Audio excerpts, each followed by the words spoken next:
1977, il y a bientôt 50 ans, publié grâce à René Allo un ouvrage, le traité de Abraham Ibn Ezra, dont le Réchit Chochma, que j'avais traduit par le commencement de la sapience des signes. Ouvrage paru au XIIe siècle et traduit au XIIIe siècle, en français, en roman. Et j'avais d'ailleurs fait une adaptation d'une traduction d'époque en français plus moderne, tout en gardant quand même la structure de la langue d'origine, enfin la langue romane. D'ailleurs, lorsque Pietro d'Abano a fait une édition latine de cet ouvrage, il a fait des contresens, il a confondu masculin et mâle, parce qu'en français, le mâle, c'est aussi l'homme. Alors donc, quand il s'agit de décrire un signe, c'est pas la même chose de dire qu'il est masculin ou qu'il est mauvais. Enfin, passons. Et j'ai découvert récemment, grâce à mon ami Charles des Sautoirs, le livre de la sagesse de Salomon. C'est un livre qui ne fait pas partie du canon hébraïque de la Bible, mais qui fait partie du canon catholique.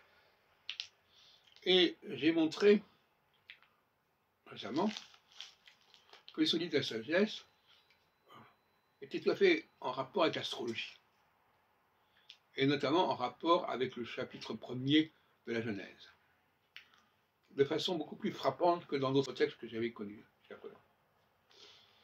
Donc,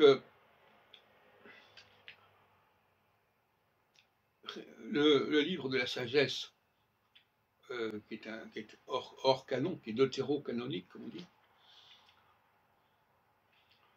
est en rapport avec le Réchit Chochma, le commencement de la sagesse, du traité d'Abraham Ibn Ezra. C'est pour ça que j'avais traduit commencement de la sapience des signes. C'est pas n'importe quelle sagesse, c'est la sagesse qui vient du cosmos.